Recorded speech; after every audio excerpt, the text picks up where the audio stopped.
welcome back to my channel. Today I have for you a completely real-time full-length video, except it's one hand. So it's all in real time, nothing is sped up, but it's only on one hand. This set actually took me an hour and 54 minutes, I believe, start to finish. I just want to put that in there so that you know exactly how long this really took me to do. I'm only in about a year and a half into my nail journey, and this is really where I'm at on time. I started with sets taking around 4 hours, so if you're there, it's really okay. I think we all go through it. Most people do not jump into nails and are finishing full sets in an hour, especially not anything with nail art or colored acrylic or anything like that. So let's go ahead and jump into what we're doing. I just sanitized my hands and my client's hands, and now we're just going to push back our cuticles.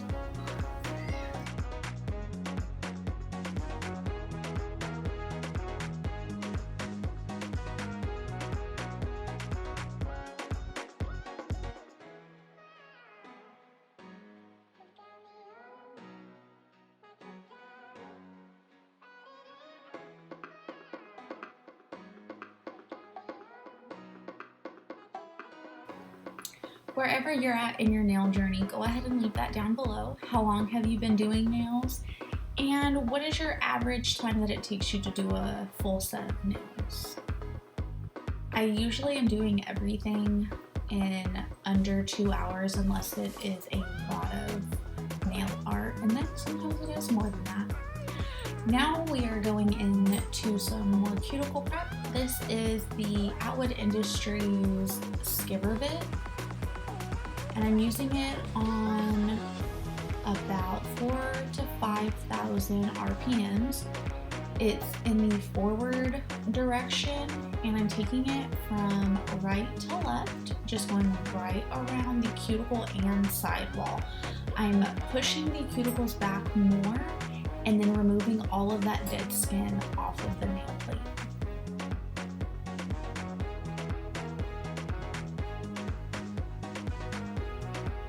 And then once I finish with that side, I will flip it in reverse and do the opposite and go from left to right.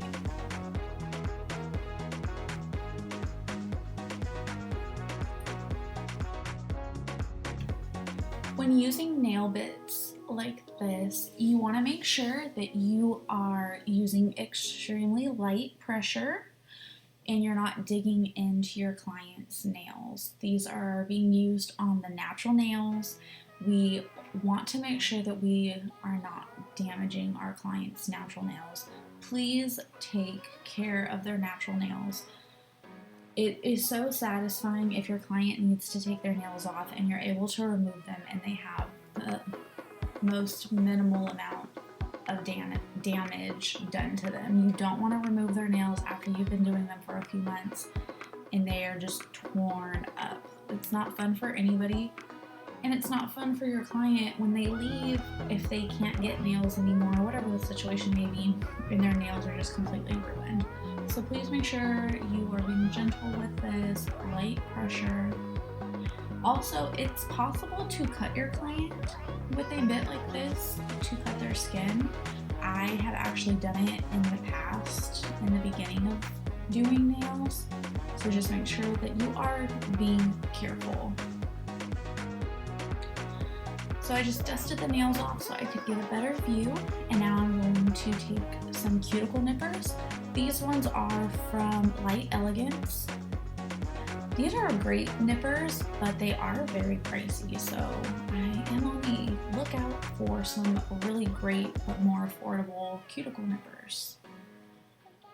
I prefer to take, I guess, like a medium or around there amount of cuticle away. It's not the smallest amount, but I also don't go in and remove everything in like a Russian manicure. I never want to cause my client to bleed or be uncomfortable. Now I'm going to take a 150 grit zebra sanding band, and I've already seasoned this on a nail file, and we're just going to remove the shine from the natural nail plate.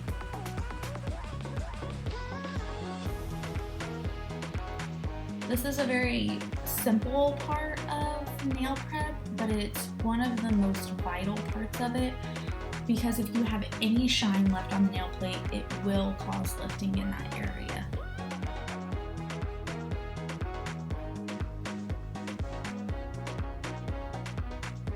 And again, this is at 4,000 RPMs.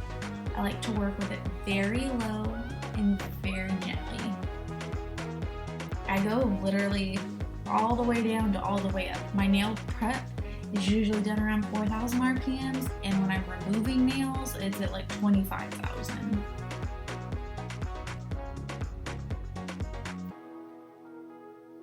All right, and we're just gonna dust the nails off again.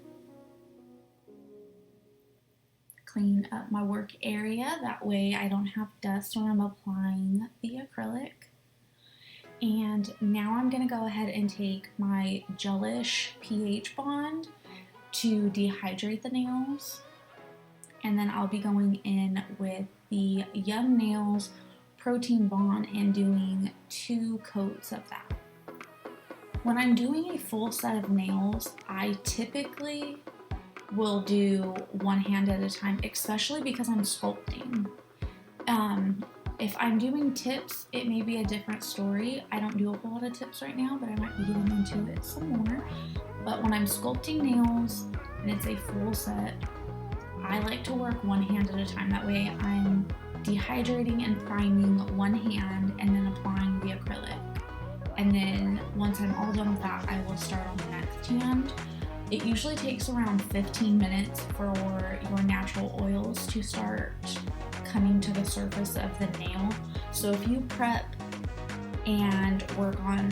both hands and work on one hand and it takes you over 15 minutes to get everything applied, which is very possible on a full set of nails, especially when you're sculpting them, then you could potentially have more lifting on the other hand because those natural oils could be coming back to the surface.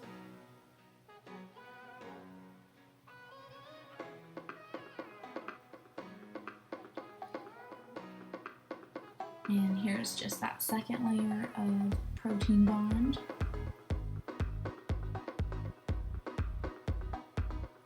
This is the steps that I use that I've had the best results with minimizing lifting. You want to make sure you get those cuticles pushed back really well, remove all the shine and dead skin from the natural nail, dehydrate, and then double prime with protein bond. And then even though it's not a step for prep, the other important thing is to make sure you're sealing that cuticle area and that there's no product on the skin. That is a huge issue that will contribute to your lifting.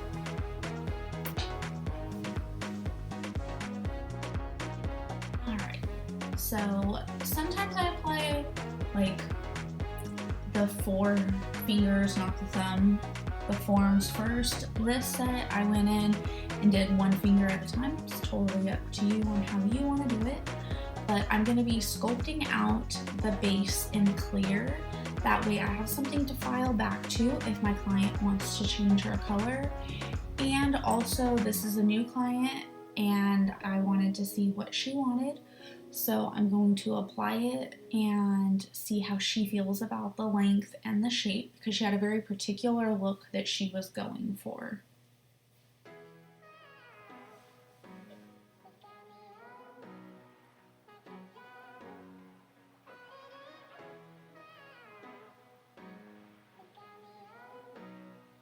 And I actually do a lot more work than I need to in this set, because she told me that she wanted them very short, but I underestimated how very short she wanted them, and I did sculpt them out too long, so I do a lot of filing to get the shape exactly how she wants it later.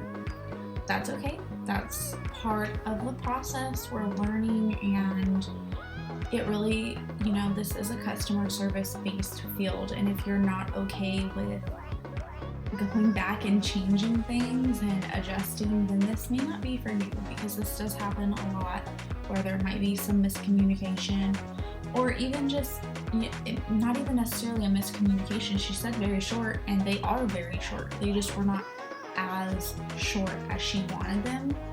And when you're sculpting, you can't really see how far over the tip of the finger the nail is. And so sometimes that can also confuse the client and yourself, because I did show her the nail and say, oh, is this about what you wanted?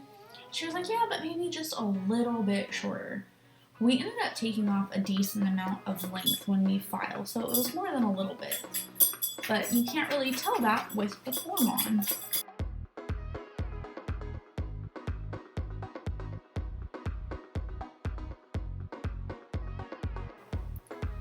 Like I said in the beginning, this is all real time. I didn't speed anything up. Nothing is slowed down. This is the exact speed that I'm working at on my client. I'm not saying that I'm the best or I'm perfect, because I know that I'm not, but it's a realistic expectation, I guess, of somebody doing nails.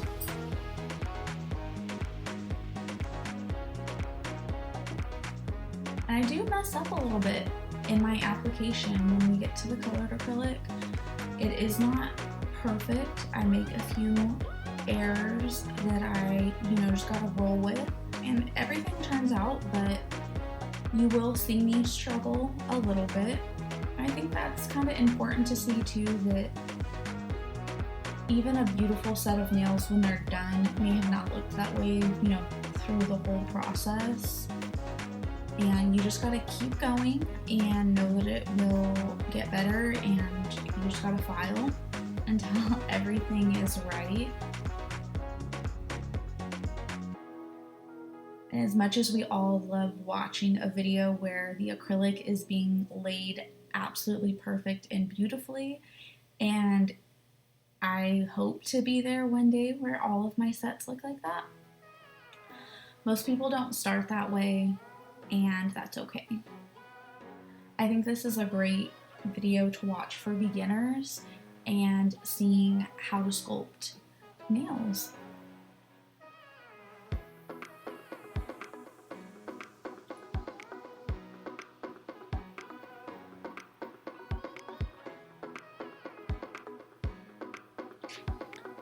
So I apply the bead a little bit on the wetter side, that way that I can apply it nice and thin to the natural nail and work it down to the free edge. And then by the time I get there, it does start setting up a little bit, and I'm able to push it into place and sculpt out the shape that she's looking for. Which, like I said, we do end up kind of changing it quite a bit. I think this was a beautiful shape and a beautiful length. It just wasn't what she was looking for.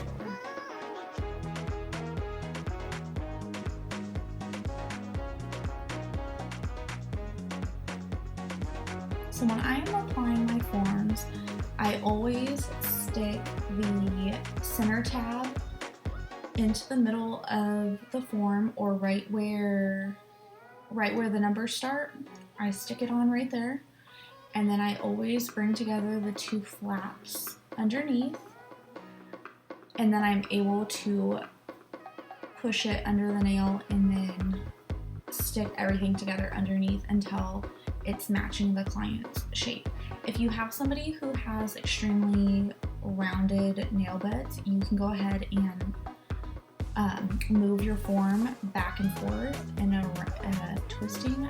How would you say that? I really should do a video on exactly what I'm saying, because even trying to explain it is hard. But you kind of roll it. There we go. Like, roll the form between your fingers, and it'll help give it more of that rounded arch or a C curve, and you can fit it up under the client's nails that way.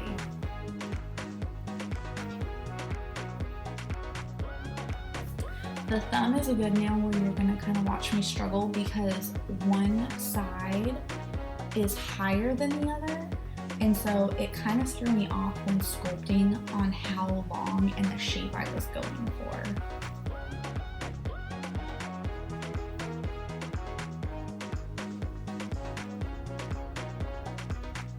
There, and just making sure that the corner edges of her nail are over the form. That's so important.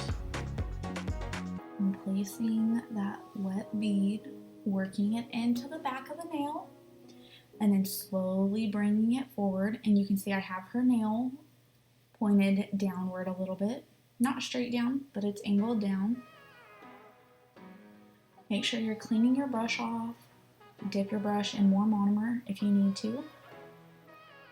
And then you just work it down.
I knew that I was struggling with the shape a bit, and so I decided to make it a little bit longer and extend it out a little bit. That way that I had room to file and correct it into the shape that I wanted when I was filing, which, as we already know, probably wasn't necessary because we made them a lot shorter. But at the time, with the length that I was trying to do the rest of the nails, that's what I was going for, and that's why the shape is a little bit wonky. I just wanted to give myself that buffer of room to file it correctly. And then now you just go ahead and give the nails just a little tap, and you should hear a maybe it's picking it up, I don't know. That's the sound you should hear though. If the mic picked it up, it'll let you know that the acrylic is dry and you're able to file it. Now, the acrylic is dry, but as you can see, the very tip of this nail, it kind of moves and it's not actually filing. That's because the acrylic is so thin right there. It's not even strong enough for me to file on, which is okay. So instead of trying to perfect the shape anymore before applying the colored acrylic, I just went ahead and left it alone, and then we're gonna go in with our application now. So this is a mixture of Valentino Soft White and Butterlicious. She wanted a extremely soft, pinky, milky white color. She showed me a picture, and at first glance I thought it was a milky white, and then she thought it was kind of a pink, and we decided that it was a milky white, but it had a pink undertone. And I didn't have anything like that, so we just custom mixed her up a color real quick, and this is it.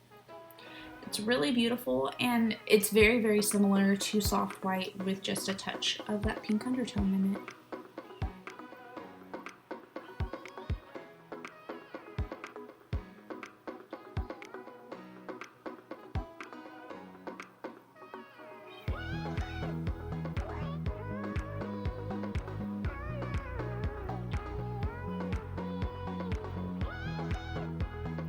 When you're doing acrylic nails, I feel like it's better to err on the side of adding too much product than not enough, because you can always file it away, but if you don't add enough, then it's kind of a pain to have to come back later on in the process and add more to it, and you have to make sure that it completely sets before you can file.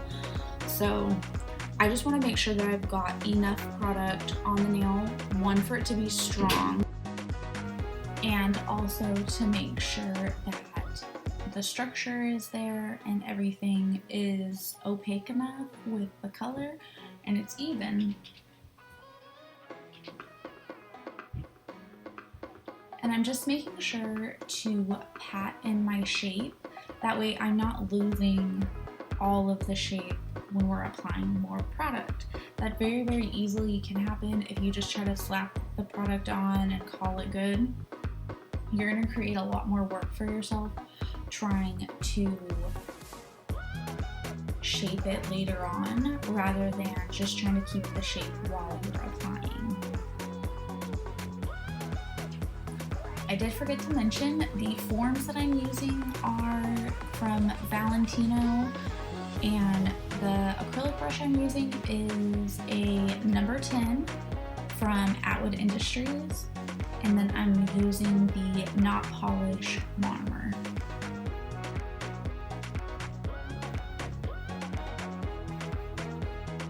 So I'll just kind of explain that I'm applying the bead, tapping in the back, getting the cuticle area flush and as perfect as I possibly can before going to work with the rest of the product and to push it down the nail. Cleaning up the edges, making sure everything is good, and then I will go back with more product. You see that didn't really stretch the whole way, and that's okay. Go back with some more product, build up our strength and color, and that's pretty much that. I think I will just shut my trap for a second and let you watch the application.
Now that the application of the acrylic is all done and it's set and it's dried, we can go ahead and start filing the nails. I'm using a 100/180 grit file from Light Elegance.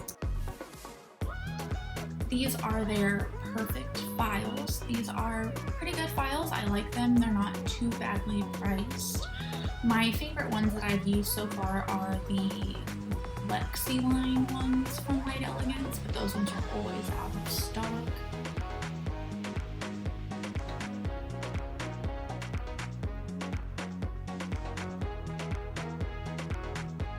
This process does take a good amount of time for this particular client since we are trying to perfect that shape that she wants.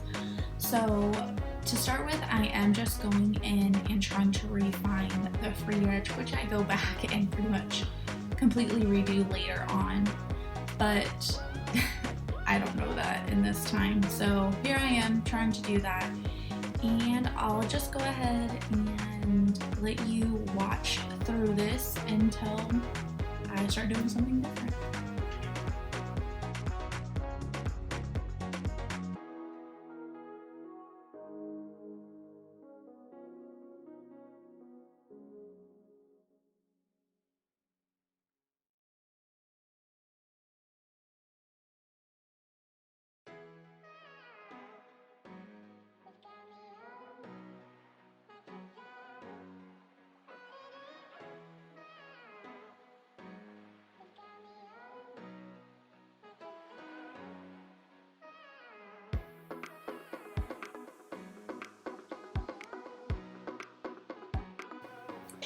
I apologize, I go completely out of frame for the rest of the free edge filing and then the beginning of using a sanding band to file over the top of the nail.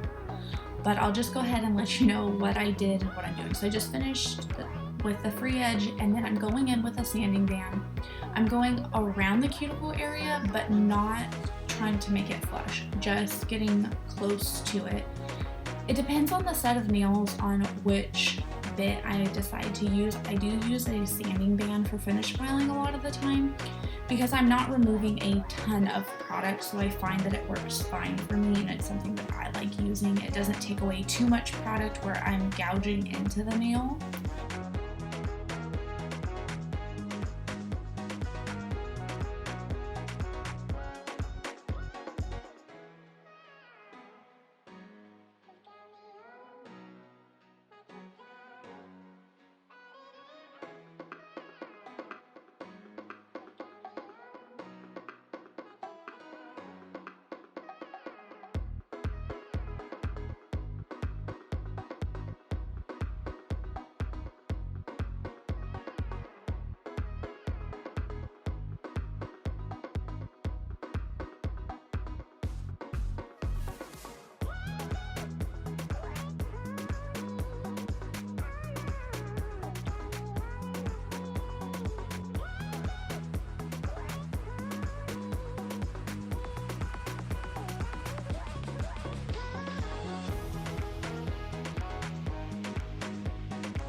Once I'm happy with the surface filing, I'm going to go ahead and take this crosscut bit from Outlet Industries, and I'm going to use this to seal the cuticle area, make sure it's as flush as possible and there's no product on the skin. There's a couple of bits that I really enjoy for this process. This is one of them. There is a diamond bit from Valentino that I also like, and then also a tapered prep bit from Outlet Industries, which is usually my go-to for this.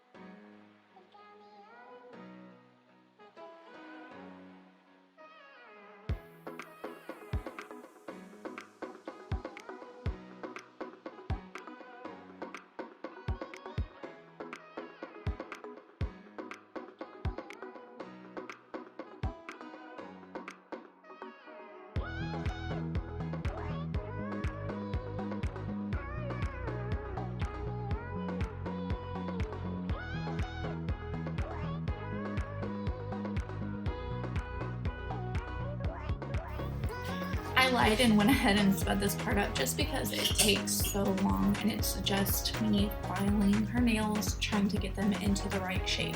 I wanted to keep all of the footage in there so you can see the process, but it takes so long I did speed it up, but you definitely still get the idea, and I told you how long the set took anyways, so there you go.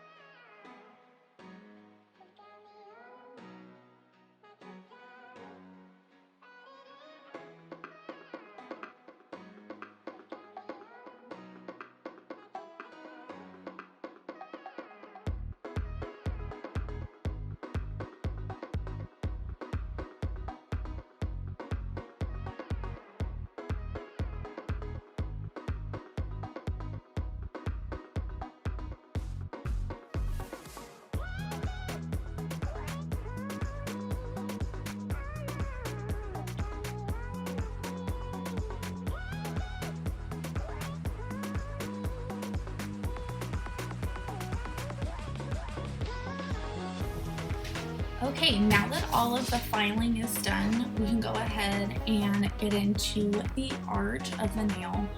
So we're going to be using transfer foils, but first we need to make sure the nails are completely cleaned.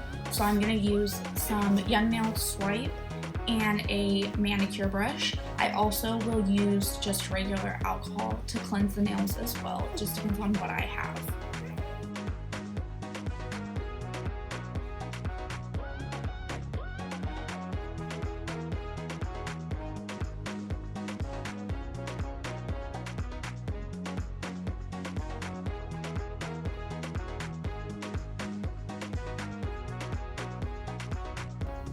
Now I'm going to apply the Not Polish Transfer Gel Polish, and we'll apply this to all 5 nails, and then I will have her cure them in the light.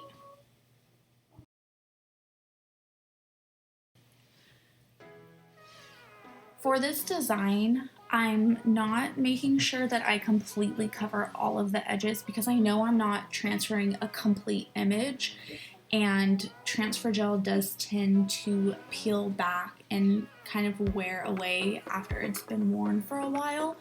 So I'm focusing it more towards the center, or if I have a spot on the nail that maybe filing, you can kind of see the clear layer a little bit, like right in that corner. I just try to cover that little area and call it good there. That way when we do our foils, I can just disguise it with the transfer foil. And once it's all set, we can go ahead and go in with our foil. So she picked this pretty gold one, and we're just lightly stamping it on. And I will do this until my client likes the look.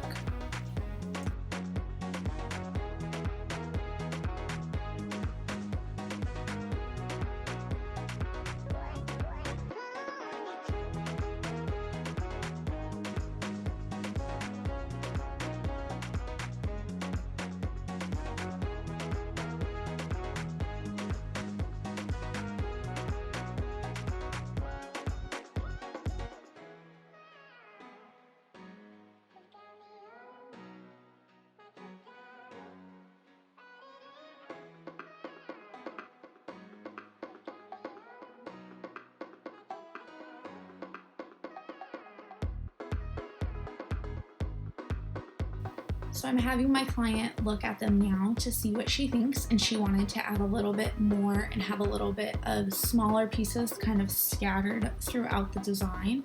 So that's what we're going to do. We're going to go ahead and go back in with some more until it's exactly what she wants. Make sure you are asking your client how they like it and what they like, and trying to get an idea of exactly what they're looking for. And I started with less because we can always add more.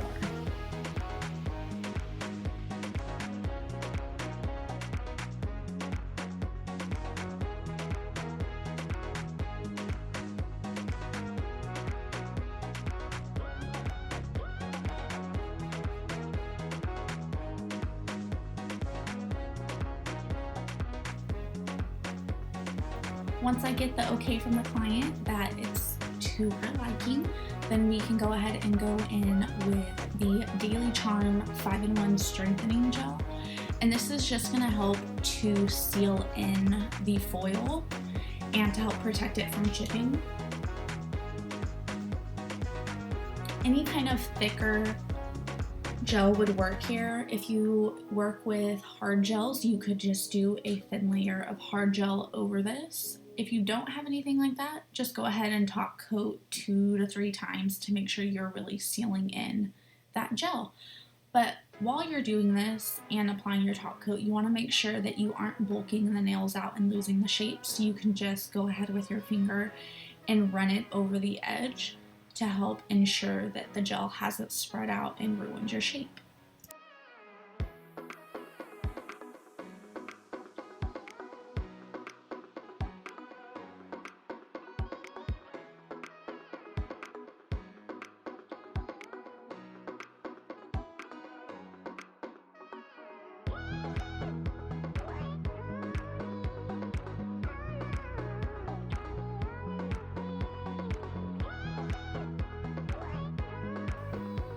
Once that's cured, we can go ahead and finish the nails off with top coat.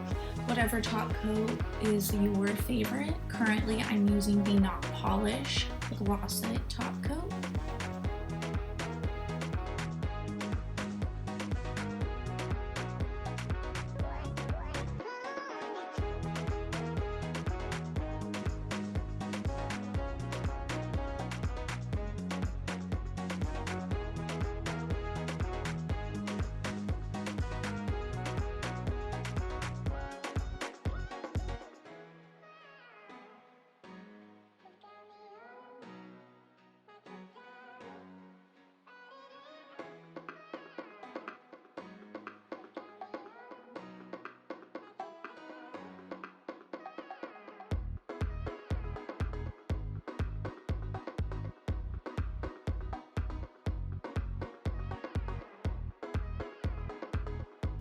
Make sure that you cure your top coat for a full amount of time, whatever it recommends, and possibly just a little bit more. You just want to make sure that that top coat is completely cured.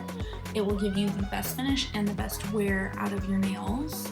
And then once it is cured, we can go ahead and go in with our cuticle oil to replenish all the nutrients and oils that we took out of the nails and make them look pretty again. And that's it. This set is all done. I want to thank you so much for watching. I hope that this has helped you a little bit and you learned something. If you did, please subscribe to the channel and leave me a comment, and I will see you guys in the next one.